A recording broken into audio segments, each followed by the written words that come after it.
Bonjour et bonsoir à tout le monde, c'est moi, Gandin Rufin. Merci beaucoup, mon frère Joseph Takeli, pour cette sortie relative à l'incendie du grand marché d'acier avant-hier. Merci beaucoup aussi à mon frère le Togolais qui a fait aussi une sortie très poignante et très émouvante et surtout très émotionnelle concernant la même situation. Oui, comme tu l'as dit, mon frère Joseph, ce n'est pas la première fois que les marchés au Togo ont été incendiés. On se rappelle, il y a de cela quelques années, le grand marché de Lomé et le grand marché de Kara ont été mis à sac et puis incendiés. Et les auteurs de cet acte criminel étaient bien connus, même si le pouvoir en place n'avait pas le courage de se prononcer là-dessus. Le peuple togolais savait ceux-là qui étaient derrière cet acte criminel d'incendie des marchés. Aujourd'hui, nous revivons la même chose. Le grand marché d'acier a été incendié. Et comme vous le savez, rien ne tombe du ciel. Ces femmes revendeuses au grand marché d'acier, il y a de cela quelques semaines, se sont jetées dans la rue pour réclamer une meilleure vie, pour démontrer contre la cherté de la vie et réclamer à ce que leur situation soit réglée. Voilà le pouvoir qui n'aime pas des petites révolutions. Ce pouvoir togolais qui n'aime pas qu'on l'affronte, ce pouvoir a frappé très fort, a réagi en incendiant le marché dans lequel ces femmes-là vendent pour pouvoir jeûner debout. Et le pouvoir, comme d'habitude, a frappé très fort. Dans un mois de décembre, un mois dans lequel ce sont les mois des fêtes, la nativité de Christ, un mois dans lequel les femmes ont besoin un peu d'argent pour fêter, pour se recueillir, pour faire de petits cadeaux à leurs enfants. Les femmes là qui ont certainement contacté de près auprès de ces petites institutions financières pour pouvoir élargir leur étalage et vendre pour avoir un peu de bénéfices, pouvoir satisfaire leurs enfants. Voilà que le pouvoir a frappé fort parce que ces femmes se sont démontrées comme ce pouvoir. Oui, le pouvoir a laissé sa signature dans ce crime. Ce crime que j'appelle un crime punitif, ce crime qui a des fins punitives est bien préparé et organisé par ce pouvoir, comme il a l'habitude de le faire. J'ai dit la dernière fois que le gouvernement togolais gouverne le Togo en se basant sur deux piliers essentiels. Le premier pilier, c'est la paupérisation du peuple togolais. Le second pilier, c'est la peur. Sauver la peur. Ce sont les deux piliers sur lesquels le pouvoir togolais se base pour gouverner avec une main forte depuis Gnassingbé Eyadema jusqu'à son fils aujourd'hui. La paupérisation consiste à priver le peuple togolais des besoins élémentaires, même des besoins élémentaires, à rendre le peuple pauvre sur tous les plans, à affamer le peuple. Et en l'affamant, on l'affaiblit physiquement, mentalement, intellectuellement et psychologiquement.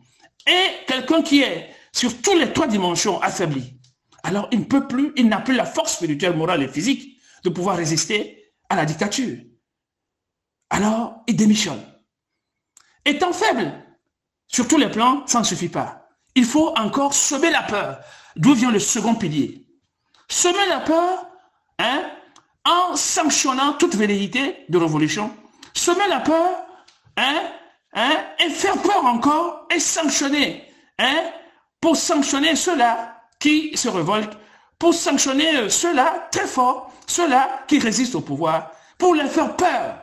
Même pour un pécadille, tu es sanctionné tout comme si tu avais commis un homicide. Ainsi, tous ceux qui ont réussi à brader l'autorité de ce pouvoir, qu'est-ce qu'on fait d'eux quand on les envoie en prison? Même si tu fais 3 mois en prison et que tu ressors de la prison, les maltraitances que tu aurais subies, les sanctions que tu aurais subies, les sévices que tu aurais suivis dans la prison, et quand tu sors de la prison, tu n'as plus envie de faire quoi que ce soit. Tu n'as plus envie de participer à une manifestation politique. Tu n'as plus envie même de sortir de ta maison. Tu n'as plus envie même d'écouter quoi que ce soit. Tu as peur. Tu développes une certaine phobie. Tu développes des psychoses. Tu as peur de la tête jusqu'au pied. Tu as peur dans l'âme. Tu as peur dans son esprit et tu as peur dans le corps. Et tu n'as même pas envie de sortir. Et cette peur-là, beaucoup de Togolais en ont jusqu'à aujourd'hui. Donc, les deux piliers dont je viens de citer, la paupérisation du peuple et la peur, cela a fait que le peuple togolais se résigne et s'est résigné et se recroqueville et attend seulement que le pouvoir leur jette des miettes. Et quand on leur jette des miettes, ils se jettent sur ces miettes. Les besoins élémentaires même, on n'en trouve pas au Togo. Même l'eau potable n'existe pas. L'électricité, c'est de luxe. Le téléphone, n'en parlons même pas. Pour se faire soigner, oublie. Les gens n'attendent que pour manger peut-être au plus 2 fois par jour. Lorsque ça plaît au pouvoir, ils vous jettent des miettes et vous jetez là-dessus. Et c'est comme ça que le peuple souffre. Et c'est comme ça que le pouvoir togolais a réussi à maîtriser les Togolais depuis des dizaines d'années. Oui. Ce pouvoir a réussi à tout vendre. Ils ont vendu toutes les banques, ils ont vendu toutes les sociétés étatiques, ils ont vendu nos forêts, ils ont vendu les rivières, les fleuves, ils ont vendu le port, ils ont vendu même la nature, ils ont tout vendu. Rien n'appartient aux Togolais. Ils ont tout vendu. Rien n'appartient aux Togolais. Tout appartient aux étrangers, tout appartient aux institutions internationales, tout appartient aux sociétés multinationales étrangères et rien n'appartient aux Togolais. Il ne reste que des étrangers viennent, des institutions étrangères viennent un jour évacuer les personnes de leur maison et leur dire de quitter, de vider leur maison parce que l'État a vendu leur maison. Et ce qui reste encore, il ne nous reste maintenant que ce pouvoir togolais, avide d'argent, commence par assassiner, physiquement encore, comme il a toujours fait, assassiner le peuple togolais, comme il a toujours fait d'ailleurs, mais cette fois-ci, lorsque ces Togolais sont assassinés, ils vont mettre en enchère les organes de ces Togolais-là. C'est ce qui reste maintenant. Ils ont tout vendu. Comment peut-on m'expliquer quelqu'un qui dirige un pays, Faure Gnassingbé avec son équipe, ils nous disent qu'ils dirigent un pays qu'on appelle le Togo. Et il y a des habitants qu'on appelle les Togolais, les Togolaises. Ils dirigent ce pays et qu'ils n'aiment pas. Quand on aime son pays, quand on aime un pays qu'on dirige, on ne vend pas tous les biens du pays.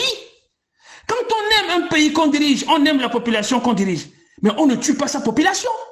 Regardez dans la sous-région. Il se joue au médiateur. Il se dit qu'il est l'homme de la paix, le démocrate, le médiateur.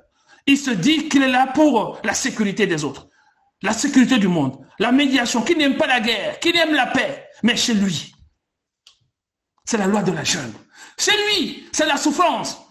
Le Togolais n'arrive même pas à broncher. Pour respirer même dehors, il faut faire attention. Le Togolais n'arrive même pas à manger 2 fois par jour.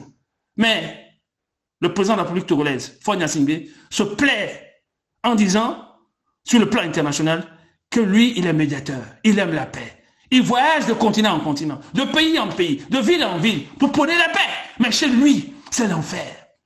C'est l'enfer. Chez lui, c'est le Satan même qui a instauré son royaume, où Satan et son équipe malmènent la population, tuent la population, massacrent la population. Le Togo est en enfer.